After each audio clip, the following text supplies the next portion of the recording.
Fala pessoal, tudo bem? Estamos aqui no Pod Praça e meu nome é Thiago, sou do nono ano. Eu sou o Ian. Eu sou o Guilherme. Meu nome é João Emanuel, eu sou do nono ano e viemos apresentar os atos institucionais no Praça 15. Então, basicamente, os atos institucionais eles foram normas elaboradas no período de 1964 até 1969 durante o regime militar. E um fato bem importante é que eles não estão mais em vigor, eles não são mais utilizados, mas eles são bem conhecidos até os dias atuais. O primeiro ato institucional ele foi decretado em 9 de abril de 1964, poucos dias após o golpe militar de 1964. O primeiro ato institucional ele estabeleceu o aparato jurídico que oficializou a institucionalização dos militares no poder. Ele também organizou o aparato jurídico para que os militares pudessem executar a repressão, que sem a ajuda do aparato jurídico, sem o aparato jurídico organizado, eles não iriam conseguir executar a repressão. E ele também permitiu que milhares de brasileiros fossem vítimas de inquéritos militares e tivessem os seus direitos políticos revogados, ou seja, tiraram os direitos políticos deles. Já o segundo ato institucional, ele manteve a Constituição Federal de 1946, que já existia no primeiro, e suas emendas, com as alterações introduzidas pelo Poder Constituinte e da outras providências. O vice-presidente e o presidente, eles seriam eleitos indiretamente pelo Congresso Nacional, que foi uma medida nova que foi adotada no segundo ato institucional. O terceiro ato institucional, ele fixa datas para as eleições de 1966.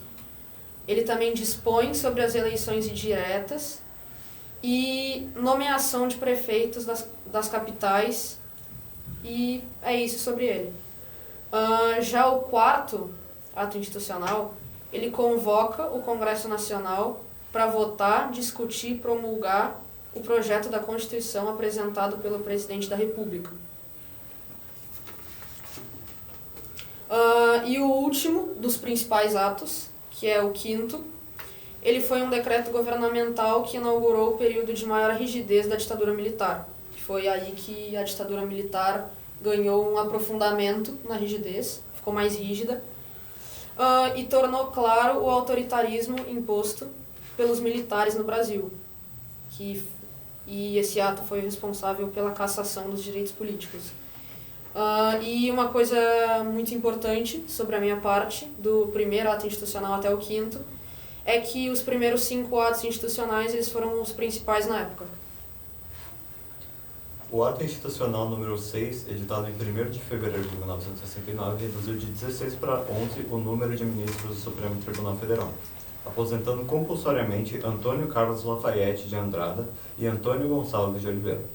Também estabeleceu que os crimes contra a segurança nacional seriam julgados pelo Tribunal Militar ao invés do STF. Os crimes contra a segurança nacional são, por exemplo, devastar, saquear, extorquir, manter em cárcere privado, incendiar, etc. O sétimo ato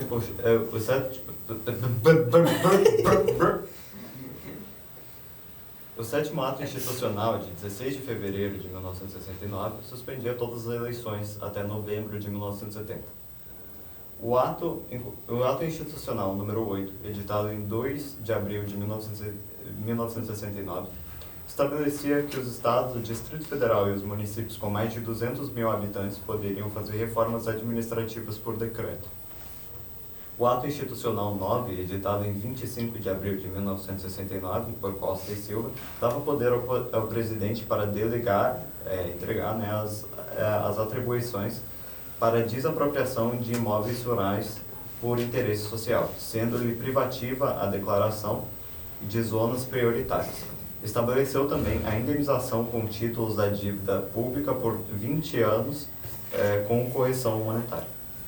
E o ato institucional 10 determinou que as cassações e suspensões de direitos políticos com base nos outros atos institucionais acarretariam a perda de qualquer cargo da administração direta ou indireta. instituições de ensino e organizações consideradas de interesse nacional. Enquanto o Ato Institucional 11 estabeleceu um novo calendário eleitoral, fixando as datas das eleições gerais para prefeitos, vice-prefeitos e vereadores. Mas o Ato Institucional 12, no dia 26 de agosto de 1969, o presidente Costa e Silva apresentou sintomas de trombose cerebral, com o Ato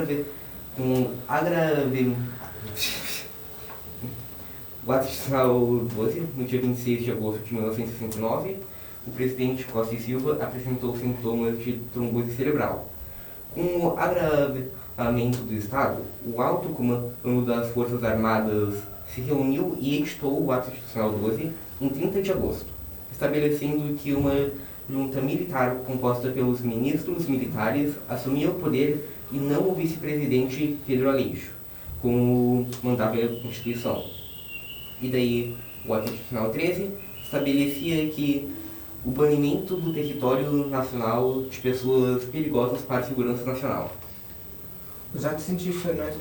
Lembrando que os atos institucionais foram normas jurídicas excepcionais que suplementavam quaisquer outras, inclusive a Constituição, e foram editados pelo comandante das Forças Armadas ou pelo presidente da República durante o regime militar, em 1964, e só foi acabar em 1985.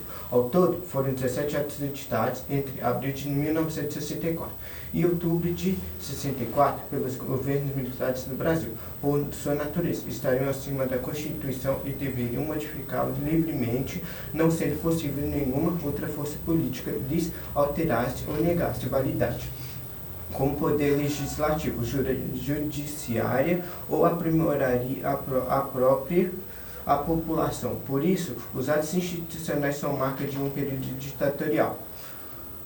O AI-14, o Ato Institucional número 14, foi decretado em 5 de setembro de 1969 pela Junta Militar composta por Aurélio Lira Tavares, Márcio de Souza e Melo, da Aeronáutica Redimaique, Grunewald, da Marinha. Esse auto modificava o artigo 150 da Constituição do Brasil. Passa a vigorar com a seguinte redação: artigo 150. O artigo 150 não haverá pena de morte, de prisão perpétua, de banimento ou confisco, salvo dos casos de guerra externa, psicologia adversa, revolucionária ou subversiva, nos termos que a lei determina. Essa dispora também é sobre impedimento do bens, danos causados a erário ilícito do exercício de cargo, função ou emprego da administração pública direta ou indireta. O AI-15, decretado em 11 de setembro de 1969, estabeleceu a data da eleição para 15 de novembro de 69, em municípios que estavam sob intervenção federal. AI-16, o Ato Institucional número 16, publicado no dia 14 de 1969, assinado pela Junta Militar e pelos ministros. Esses atos declaram os cargos de presidente e vice-presidentes vagos. O ato também instituiu novas eleições para dia 25 de outubro de 69. AI 17, Ato Institucional número 17, publicado no dia 14 de outubro de 69. O último ato institucional. Esse ato autorizava que a Junta Militar colocasse nas reservas militares que atentassem contra a coesão das Forças Armadas. Lembrando que as consequências dos atos institucionais, os atos institucionais para legitimar a ditadura militar no Brasil e conduzir o país para um estágio de recessão. Por meio desses atos, diversos direitos foram causados, tais como liberdade de expressão, os direitos individuais e separação de poderes e até mesmo segurança jurídica.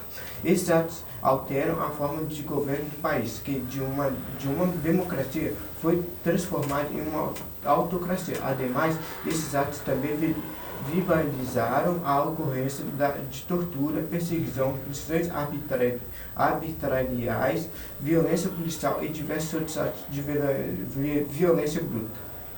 Acho que é isso. Tchau, galera. Tchau, pessoal. Tchau.